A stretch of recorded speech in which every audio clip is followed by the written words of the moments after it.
Hello everyone. Today is day 22 of us solving 30 problems, machine learning problems in 30 days. This is the start of for day week 14, so week 4th, and here this week we will be exploring some advanced uh, models, and this is how the week is going to look like. So yeah, we will explore matrix factorization for recommendations, and then we'll use more topics. I mean, starting topics of deep learning. So yeah, let's get started with day 22. So it is about recommendation system with matrix factorization. So I'm going to use ChatGPT again the same flow. So let's go and use it. Let me move it here. Yes. So I'll say, hey, it is day 22 and here is the problem title.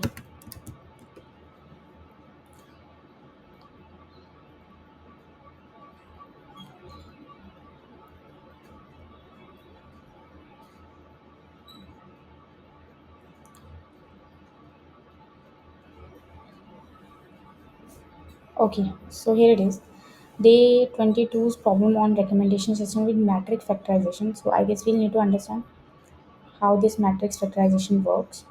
We have already seen how this recommendation system works in the past. I guess one problem we solved in this recommendation system.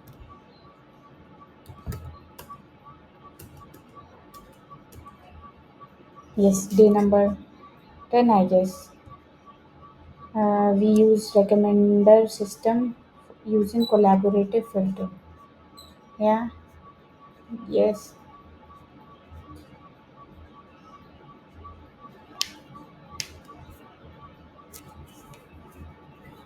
yes. So we understood how to use collaborative filtering to suggest a user recommend a user a similar movie. So we'll today see how to what this matrix factorization is and build a recommender systems. So yeah, let's start.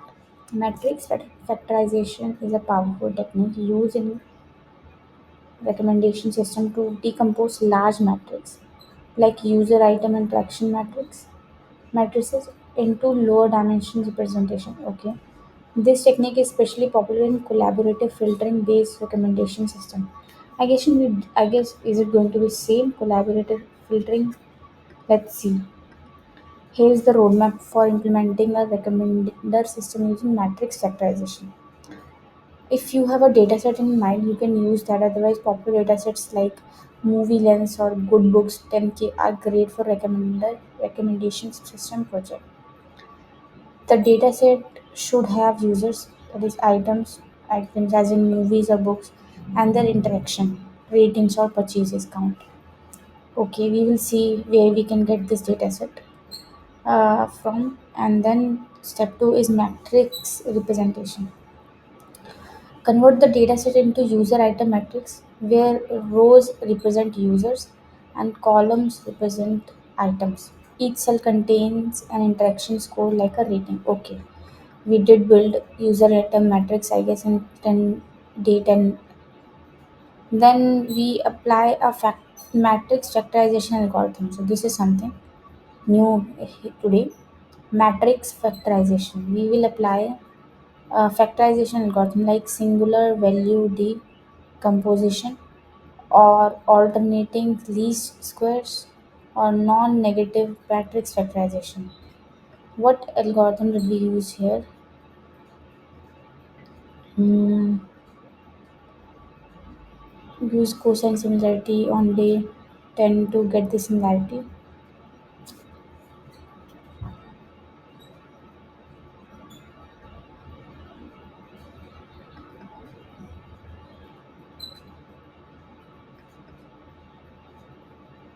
Yeah, using this function we calculated the similarity quotient.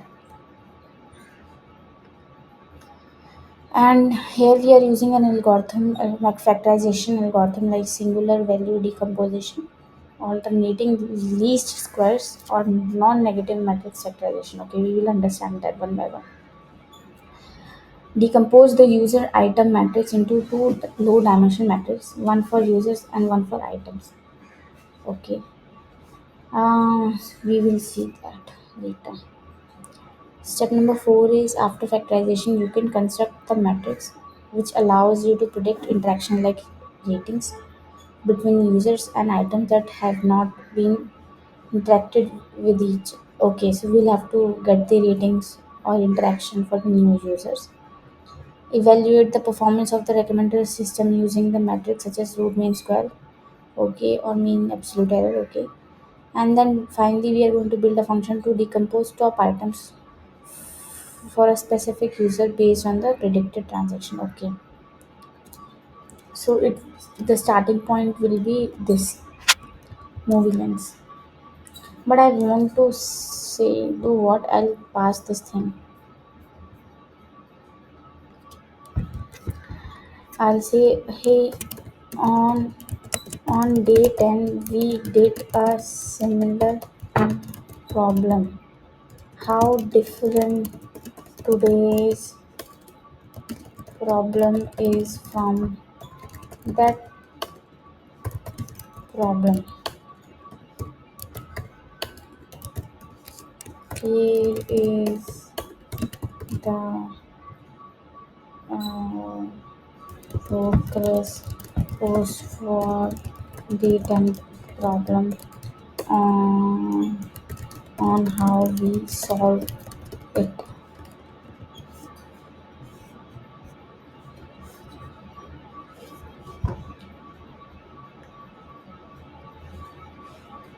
Huh.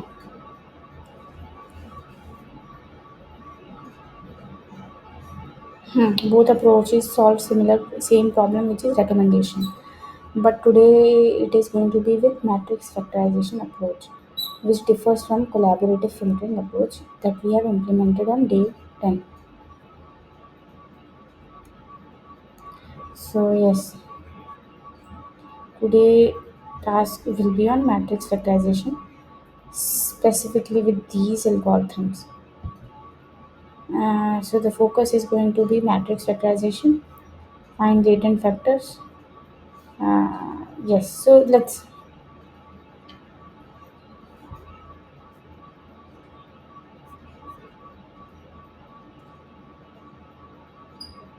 Hmm.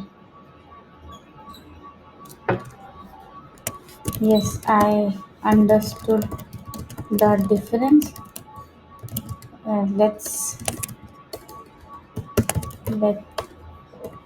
proceed with matrix factorization for today's problem.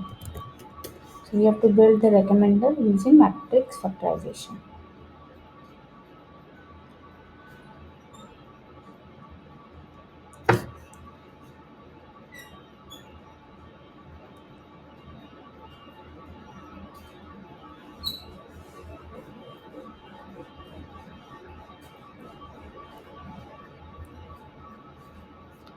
Okay. So what data set it says that we have to install this library first called surprise. This library, which is specifically designed for recommender systems and has built-in support for matrix factorization methods like SVD. So it is has built-in methods for SVD.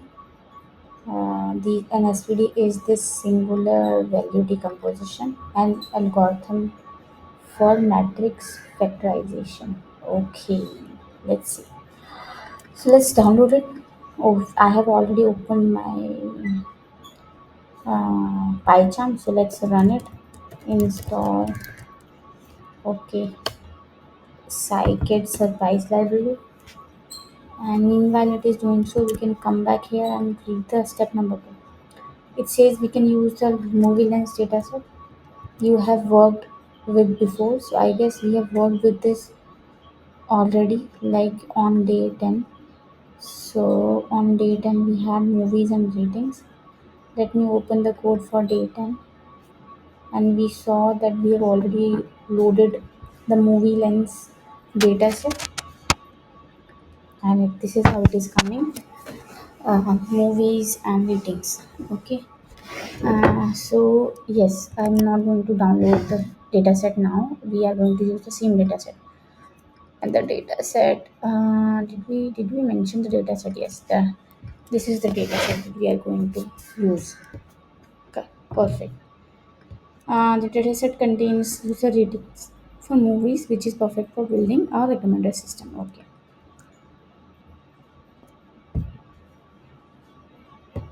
Hmm.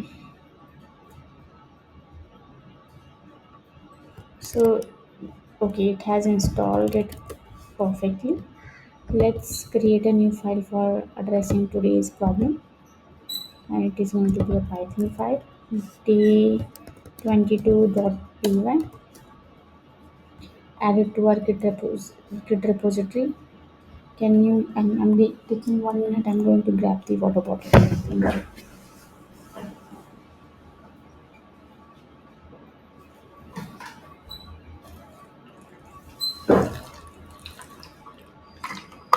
Okay.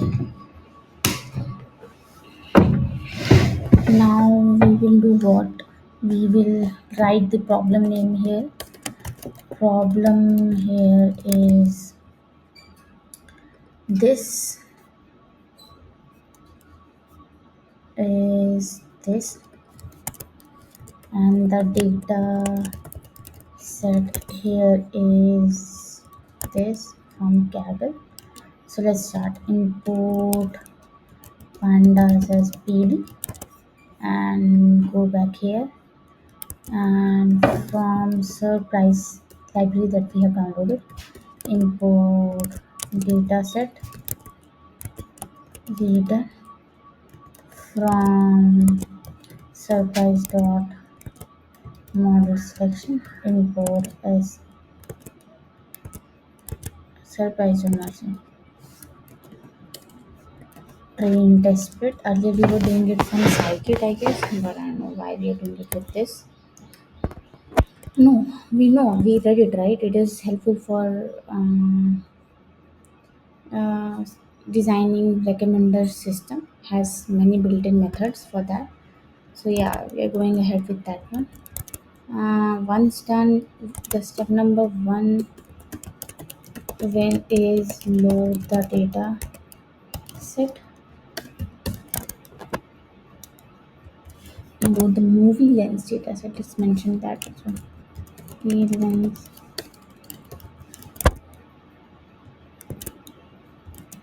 data set. So what we are going to do, so it is going to be ratings pd dot read csv dataset ratings.csv. Let's print it once to see how it looks. Run this day 22 file, and this is how it is looking. User id, movie id, rating, and when was it rated. Okay.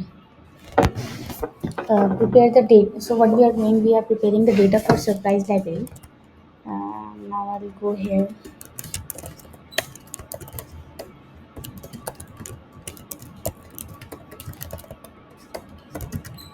for surprise library.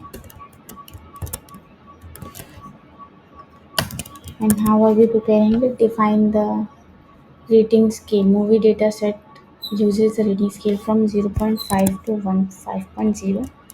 So what I am going to do, I am going to open it once. I'll go to this folder,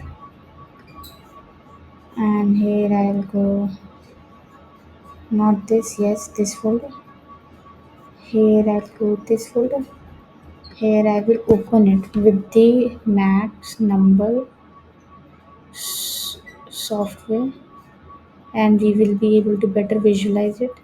We say the minimum or maximum value is, let me see, the minimum value or maximum value is going to be from Python ratings dot How do I get minimum and maximum value of a of the what rating column.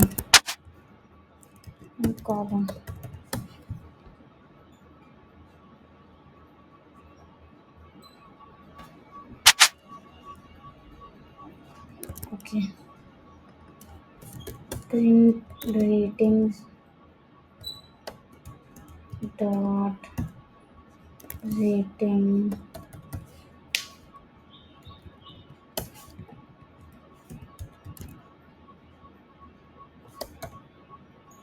minimum and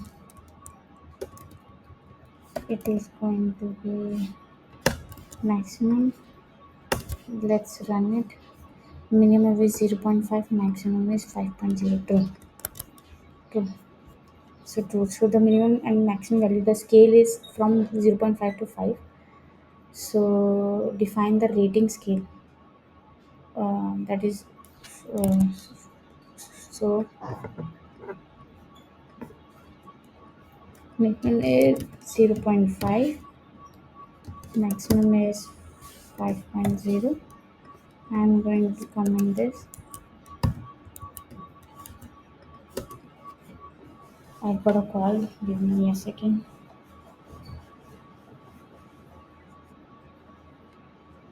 Just a second.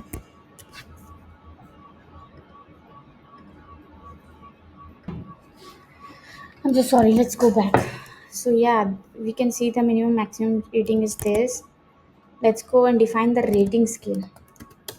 So what we are going to do, define the rating scale. Why do we need? We will realize it later. So what we are doing, we are creating a rating scale and creating a reader from this data set where the rating scale is going to be from 0.5. I'll say what?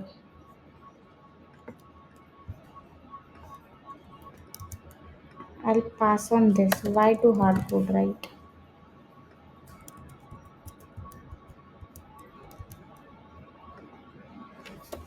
This and that maximum. And then we are going to do what? Load the data into a surprise data set format. Okay, so we are going to load the data in the surprise data set format. So from this data set format. So what we are going to do, load the data into the surprise data set format. Data dataset dot load from data frame. Load from data frame, and it is going to be ratings. What we want to load, we want to load the user id, movie id, and these three columns. So we will be using these, uh, this this this.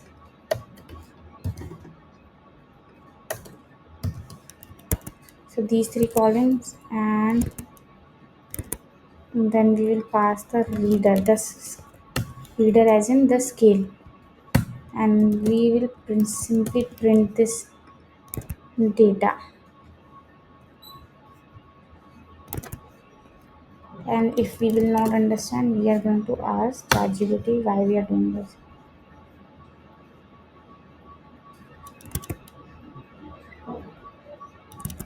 Okay, we have to give it in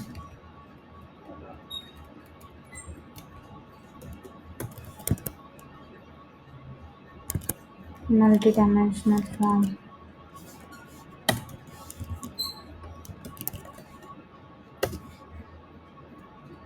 Okay,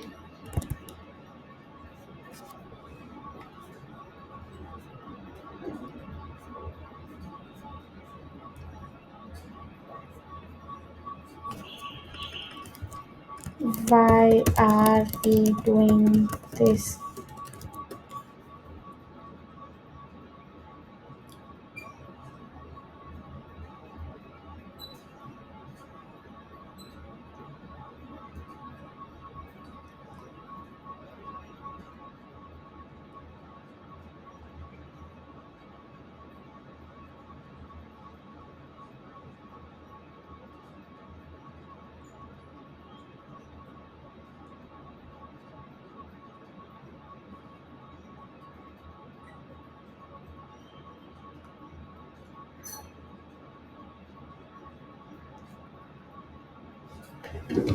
So this line dataset load from data frame ratings is used to prepare a data pandas data frame for use with the surprise library. So we have to convert it into a data set which is supported by the surprise library, which is popular library for building recommender system. Okay, let's break down why we are doing this and what each step of the code does. So this part selects only the relevant columns from the ratings data frame that the surprise library needs. So we would need these three columns. These columns are essential for any recommendation algorithm as they represent the interaction between user and items. True. User and the rating and for which movie it has rated. So these three are important columns. Then reader. This reader object defines the rating scale of the data. So we have created the rating scale of the data from the minimum to the maximum scale. It helps surprise understand the range of the possible ratings. For example, yes. So with the reader, we are defining the scale of the ratings, and it is going to help understand the range of the possible ratings. This tells the like surprise library that the rating in the dataset are on a scale from 0.5 to 5.0, which is typical for movie length dataset. The reader object is required from the object required by this data load from data frame. What this load from data frame does, this method converts the data frame, partner data frame into a surprise into the format that surprise library requires. The dataset object returned by this function is used by the surprise algorithm like SVD to train a recommendation system. Okay, so this dataset is going to be is suitable for this SVD algorithm that we are going to use for the recommender system. It essentially takes the data you have provided and structure it in a way that is optimized for underlying matrix factorization or collaborative filtering algorithm.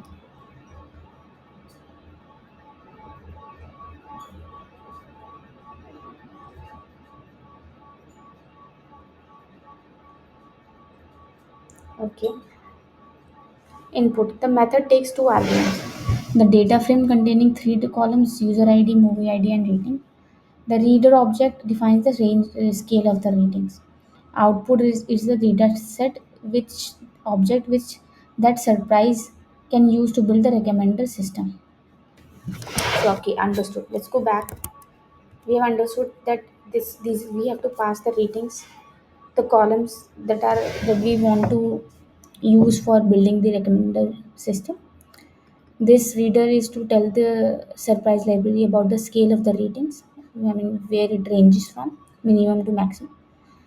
This function converts the Panda data frame to the dataset, surprise dataset that surprise library is going to use, and I mean to pass it to the SVD algorithm that is what we are going to use for building this recommender system. So yeah, understood. Now what we have to do, we have to go back to our train test split. Now we have to do what? We have to split the dataset into training and testing sets to evaluate our model's performance. So let's go back to step number 3. Train split the data into train and split the data. So what we are doing, data into train validation data sets. So what we are doing, we will do what? We will first do what? Create a train set and validation set.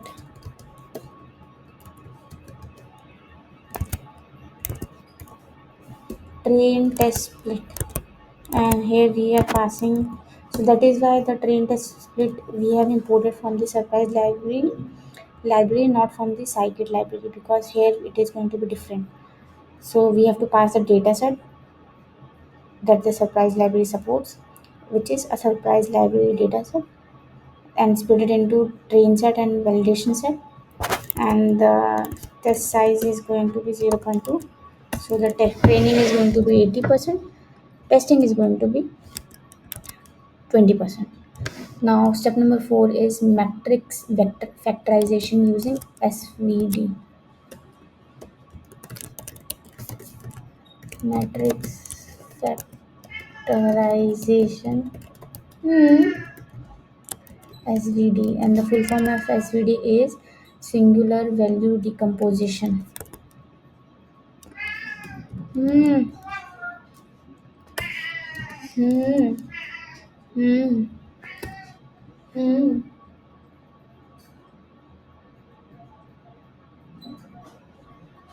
So that's my cat. You can hear meow meow from the background. So yes, let's import the libraries. We have to import the SVD, Singular Value Decomposition, from Surprise, and we have to import the cross validate from model selection. Let's import and understand one by one what each of this line is doing. So import from Surprise, import SVD from Surprise dot model selection, import cross validate. That's it. Come back to our step number 4, and I'll say, can you please explain what SVD is in easy words, or maybe with an example, and later explain each code from step 4.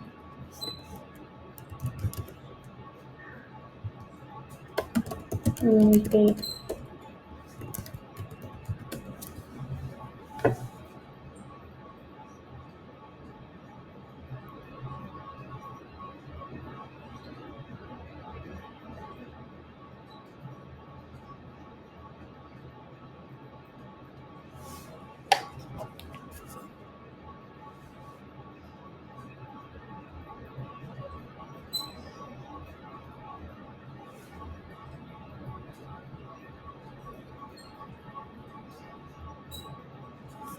Okay, let's understand this. So, singular value decomposition is a matrix factorization technique that is widely used in recommender system. Okay, especially collaborative filtering. We have understood what collaborative filtering in from in day. I mean on day 10. Yes. Um, that is to predict missing entries in a matrix. In simple terms, matrix factorization. SVD breaks a large matrix, that is like a user item rating matrix. A user item rating matrix. This user has rated this item movie or item this rating. A matrix into smaller or more manageable pieces that captures more important patterns in the data. Okay, so it converts into a more manageable pieces are called matrices that capture important patterns in the data. Let's break it down. Imagine you have a user item matrix like this. So if we see this is also a user item matrix, right? What? So if we can create a user item matrix from it, that is this particular user has rated this movie what rating 4.0. Okay. So the left side can be movies, right side can be users, and the ratings will be the value of that matrix. Left as in the rows will represent the movies, the column will represent the, so rows will represent the user, columns will represent the movies, and the value of that matrix is the rating. So imagine we have a user item matrix like this, where each cell represent a user rating of an item. Yes, where this means that the user has not rated that movie yet. Correct. And the goal is to predict the rating for those missing entries. So the goal is to predict those missing ratings so that we can recommend movies to the users. Okay. So how SVD works? Original matrix, which is the user item rating matrix. SVD starts with user item matrix, where rows are users and columns are items, and the values represent ratings. Exactly. So it starts with the original matrix. Decomposition. What this decomposition matrix step does, it breaks the matrix into three smaller matrices. One represents the user, second represents the items, and one diagonal matrix capturing the strength of uh, relationship between user and items. Okay, singular values, I don't know what this is, maybe with example we'll understand. Mathematically this is going to be how it is represented. R is the original matrix, use the user matrix, this is the diagonal matrix, and this is the item matrix.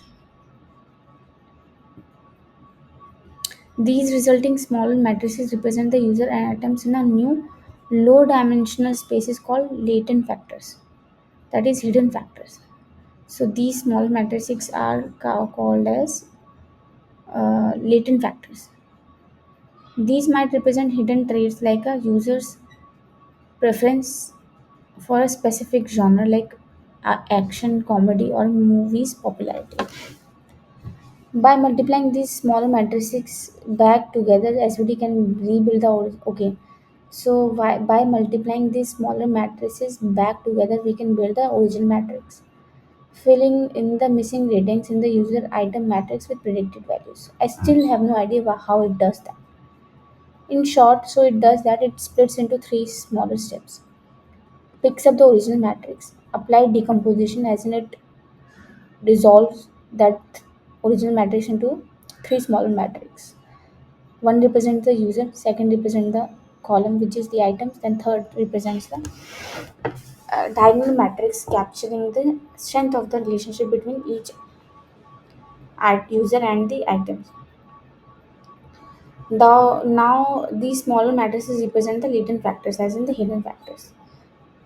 Then it can rebuild the original matrix uh, using those smaller matrix, and this will help in filling the missing ratings in the user item matrix with predicted values.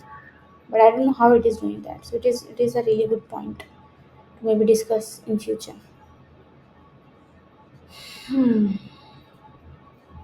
In short, SVD helps us understand the relationship between users and items by breaking down the complex matrix of use ratings into smaller parts. Once these relationships are clear, we can predict.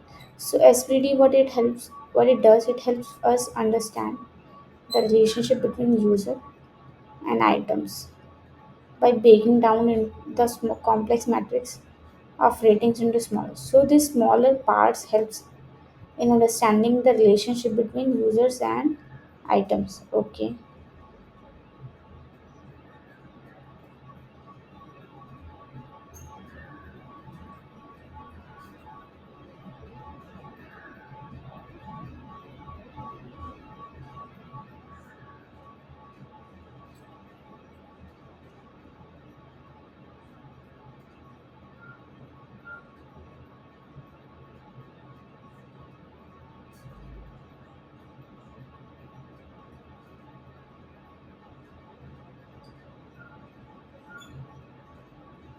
Once these relationships are clear, it becomes easier to predict the missing ratings. Okay.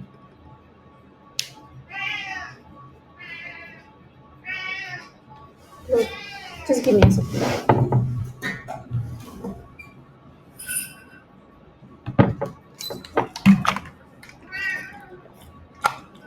So yeah, maybe let me do what? Let me see from the Google how it looks like. That breaks down. So it is a technique in a linear algebra that breaks down a matrix into three matrices: a rotation, a rescaling, and another rotation. It is it is used to represent a matrix as a series of linear approximation and to find the best factors to predict an outcome. Okay. Maybe this we can use as a separate topic to understand more. Hmm, but I'll try. So let's say this is the matrix. So to find the SVD of the matrix 3 2 2 3 2 3 2, what we have to do to calculate, first we need to compute the singular values by finding eigenvalues of the AA multiplied by transpose. So it is 3 2 2 2 3 minus 2. The transpose is 3 3 3 2 2 3 2 minus 2. And we will have a multiplication of these things, the original and the transpose. We get this.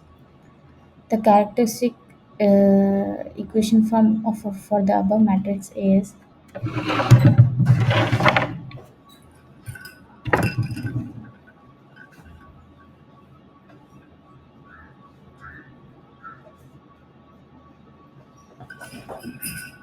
sorry, that was my cat. So the characteristic equation for the above matrix is this. So we did apply some formula I see here. We did like this, blah blah. I don't know what we did. So we did this 17 plus 8 is what? I guess 25. We applied some formula and we got this 5 and 3. So these are the singular values. So this is some algebra topic, but what we have understood, there is an algorithm that helps in evaluating the missing values. Maybe in future we can study more about it once we are done with these challenges. So I think I should go and not focus on this for now, and maybe in future read in depth about this. Okay. So yes, let's go to the step number. If finish writing the step number 4, it says in detail. So we are applying singular value decomposition onto our user item matrix to predict the missing ranges. Okay, so first we have created an object for SVD. Perform cross validation to evaluate the model, that is using RMC and MEA. So here we pass the SVD, the data that we have calculated, the user item matrix, the data set, surprise data set. What we have to calculate, we have to measure the root mean square and mean uh, absolute error. The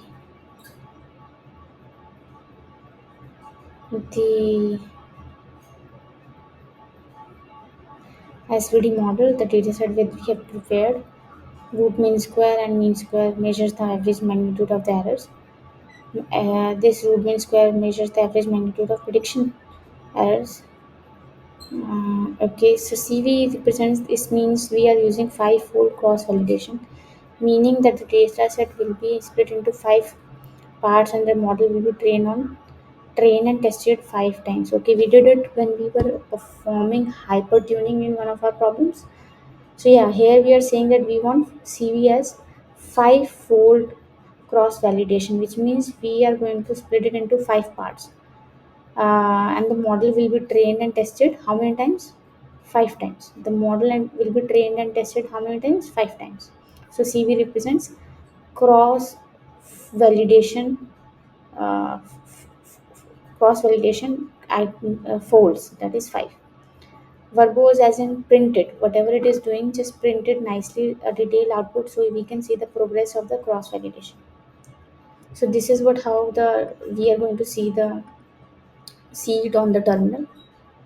So while it is doing what? While it is evaluating, while it is doing what? While it is doing training and testing, how many times? 5 times.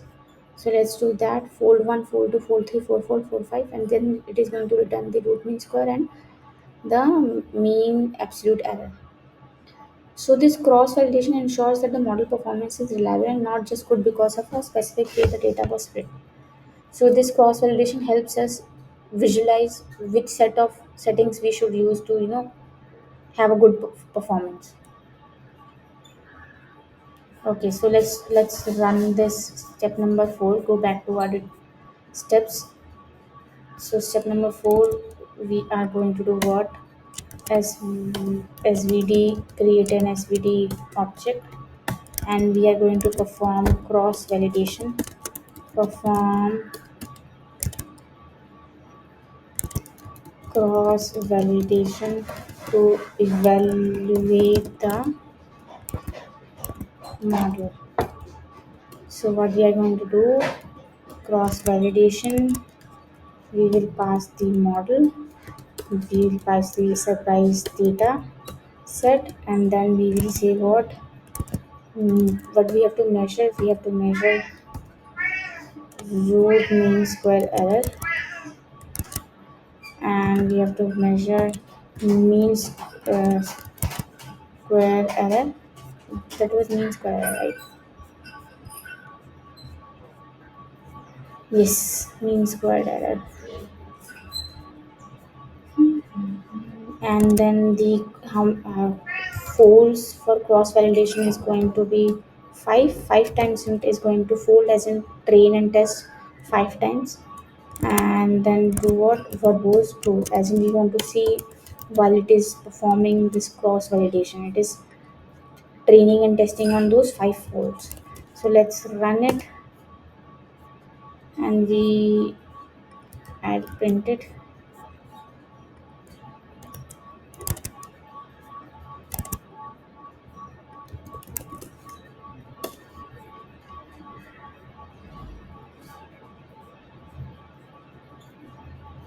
This is fold number 1, fold 2, fold 3, fold 4, fold 5, mean and standard. This is what we are getting.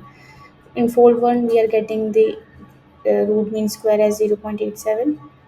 Mean square, we are getting 0.76, way ahead of the normal. So this is the standard deviation. This is the standard deviation for mean square. For mean is this, the average value is this, the average value is this. Okay,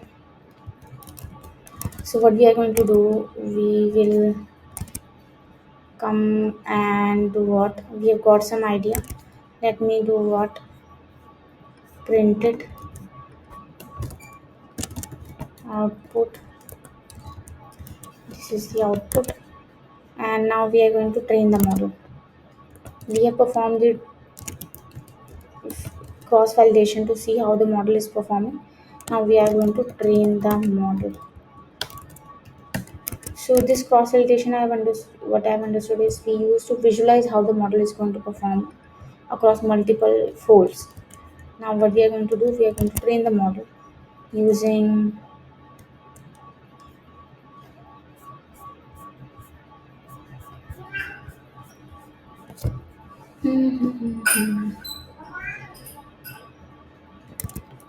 train set. We are going to build train set, and we are data build full train set. And here we are printing this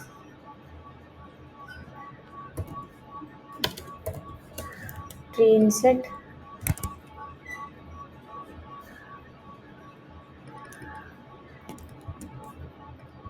I guess we've already created train set and test set, right?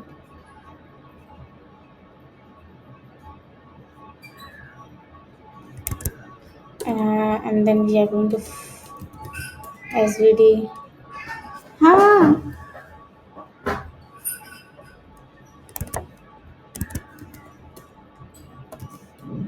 just a second, right? I'm so sorry, that was my cat. Okay. So why are we doing this? And say why are we doing this? We have already created train set from test train split, right? Then why it is needed? Great question. So it says, let's clarify why are we using this train set data dot build full train set, despite already having the train test split in the earlier code. So in Surprise Library, train test split is used differently from the train test split from Scikit library.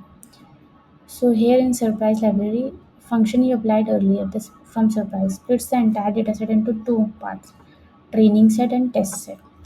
This is commonly used for evaluating how well your model generalizes to unseen data. Okay. Now this data build full train set. Once you have validated our model using cross validation, the split created by the train test split, you might want to train the model on all the available data, right? So build full train set takes the entire data set, all data points, and prepares it for training. This method does not perform any splitting.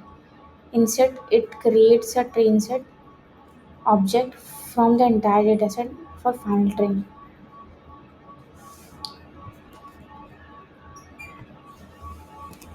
Yeah, why not use the one from the train test bed? We check how the model performs on unseen data. However, the final model for real world use should be trained on all data points, as that maximizes the learning capacity of the model.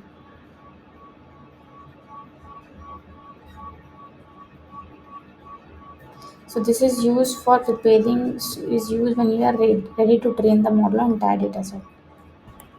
Is usually for final version of the model before making the real world predictions. Okay. Okay. I want to know what print train set.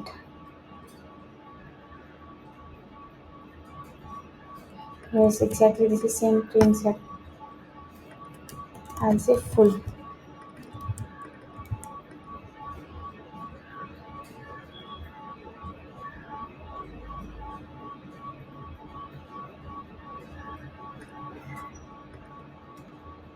I'll run it again.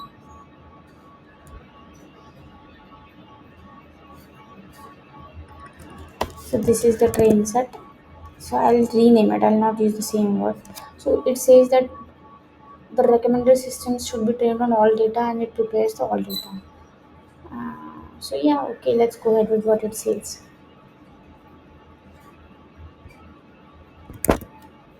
So let's train it on all data. So I'll say SVD fit on train set full. Okay. Step 6 is make prediction. So once we have trained the model, we can make predictions or for any user or movie combinations. For example, we can predict how a user would rate a specific movie they have not seen. So what? Okay, so this is going to be a new data used for prediction. Unseen data. This is unseen data.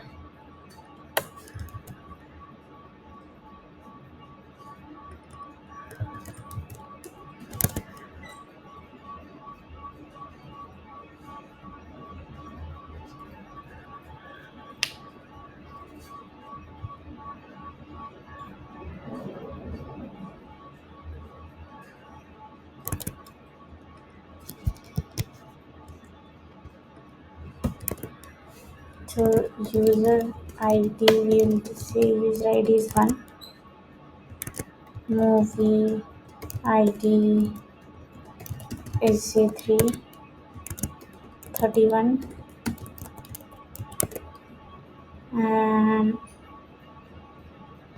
and predictions is going to be svd dot predict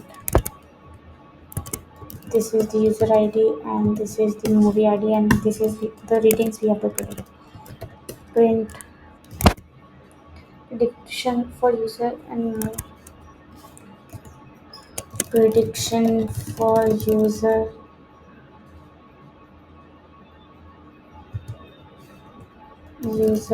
ID, and movie ID is prediction. Movie prediction. Let me run it.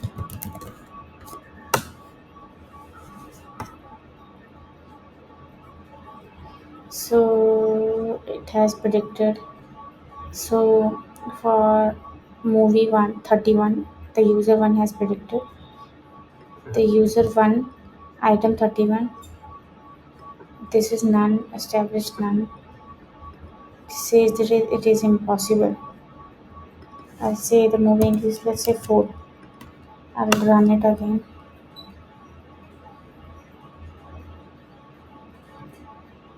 So it says the rating is 4.09.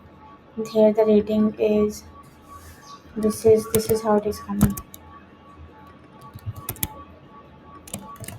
From step 6, this is how it is coming. Help me decode it. And what I'm going to mention here, output is this. Indicates the user ID, indicates the movie ID. This stands for real user item, which refers to the actual user rating that the user one has given to the movie one. So real user rating is none. Here also none. I want to see the head ones and run it. And here user 1 movie 6, we will say user 1 movie 6, it has rated 4. We will replicate it same. User 1 use rate, and user 1 movie 6, we will replicate it and then see what it is going to print now.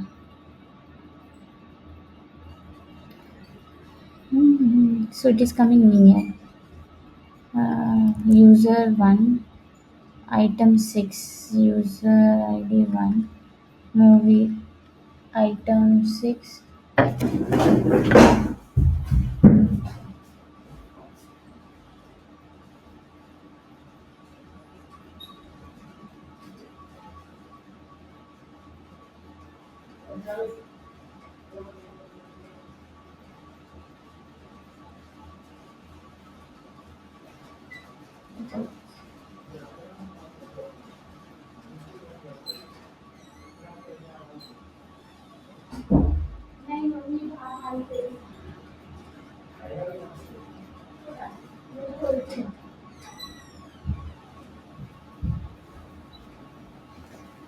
I'm so sorry. I I see it has started raining and I have a cat, so I have to go out and get my cat back to the room. Uh, Typo. Yes.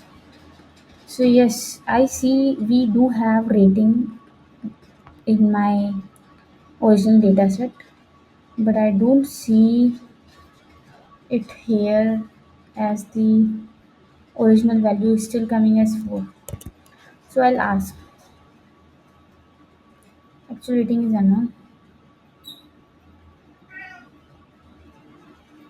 If the user has already rated this movie, you would see the actual rating instead of. But I do not see that. Yeah. So I ran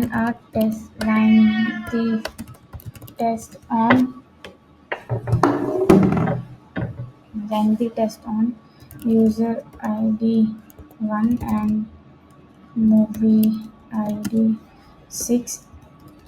This is from original data.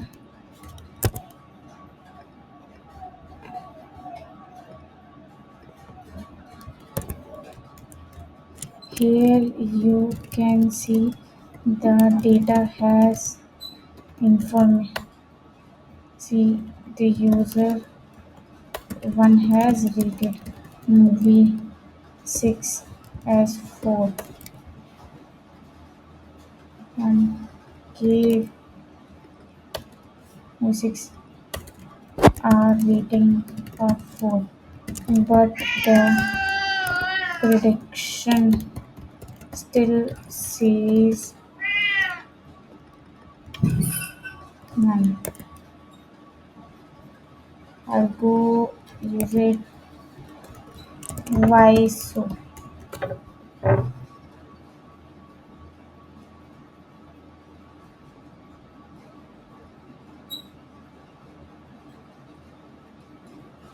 Okay, method for user time item pairing. User one movie set to know whether this pair was included in the training or testing data. But we have trained on all the data, right?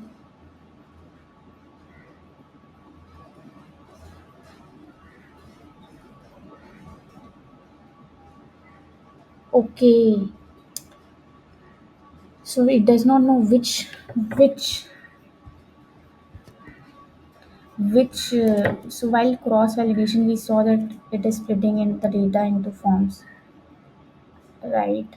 And then doing what into five folds and then performing. So it does not we do not know which particular use this pairing is used for training. But I'm going to ask. But here we have passed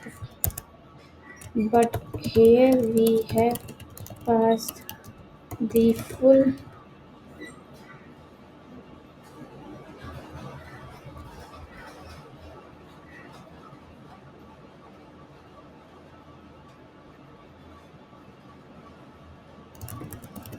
for training. It should be there, right?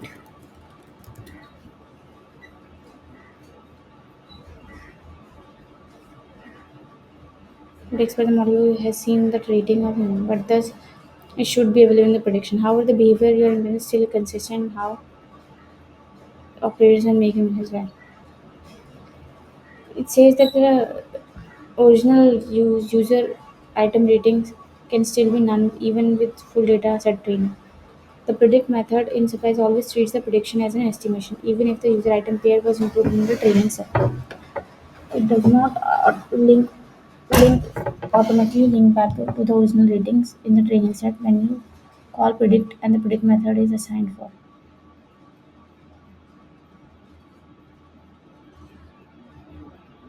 Hmm.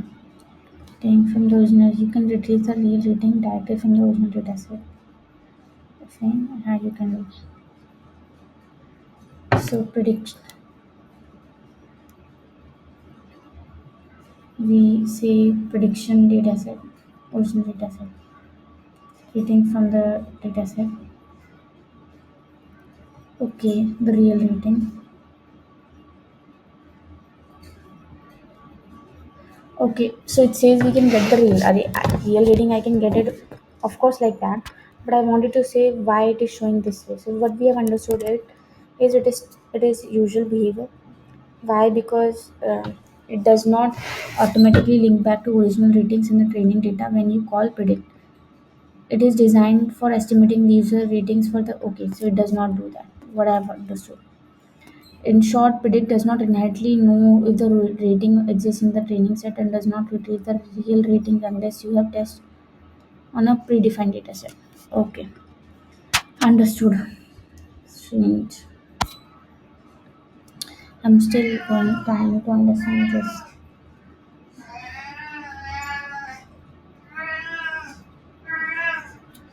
Okay, let's go back. What we understood that we are getting some predictions for the unseen data, and it is coming closer to what we can see here. So good. Now what we will do, we will go back to the next step.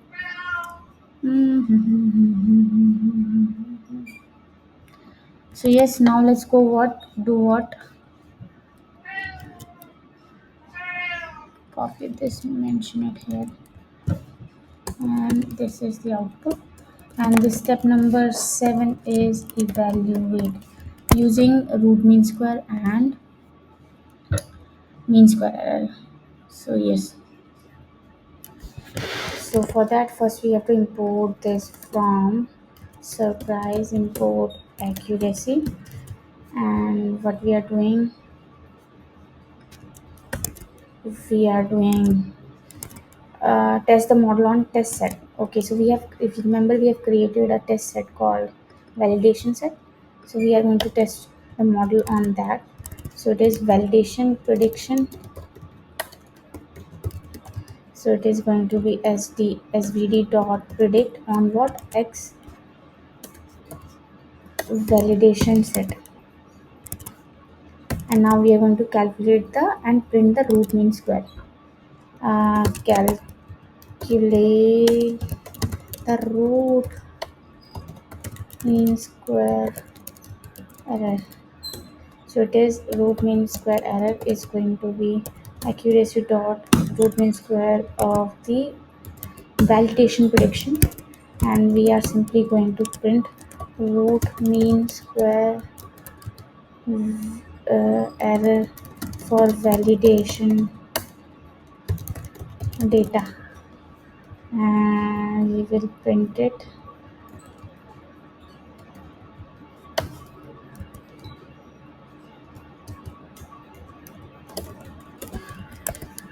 And yes, let's print it. This is the sample data. This is the cross validation faults information. This is on the unseen data, and this is that it cannot predict, because predict one required potential argument iiit.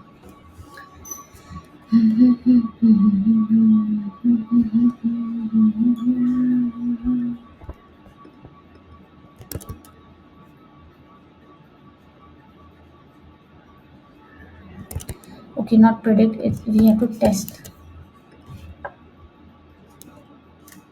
Clear. And now not predict, we have to test here. Root mean square is coming this is not nice. 0. 0.6, 0.6.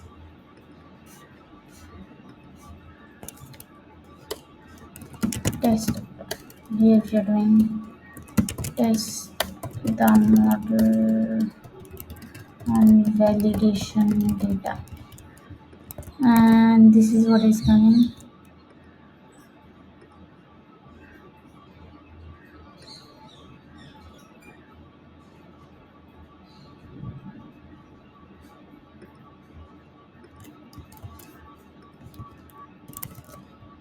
I'm going to run it. I want to see where it is. I can see root mean square coming 2 times. Here also I can see root mean square, and on test data I can see root mean square. Validation data set, it is coming this. So I'll go and print this. This is coming also from this, and this is the result from step 7.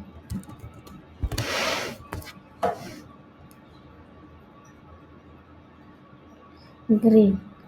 Well, is a good result, especially in the recommendation system where the rating typically ranges from 0.51.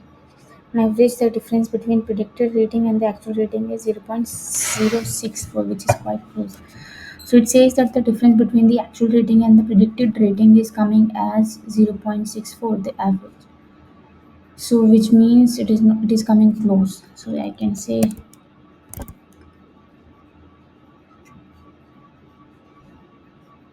so it is good. So it is good. The model has performed greatly.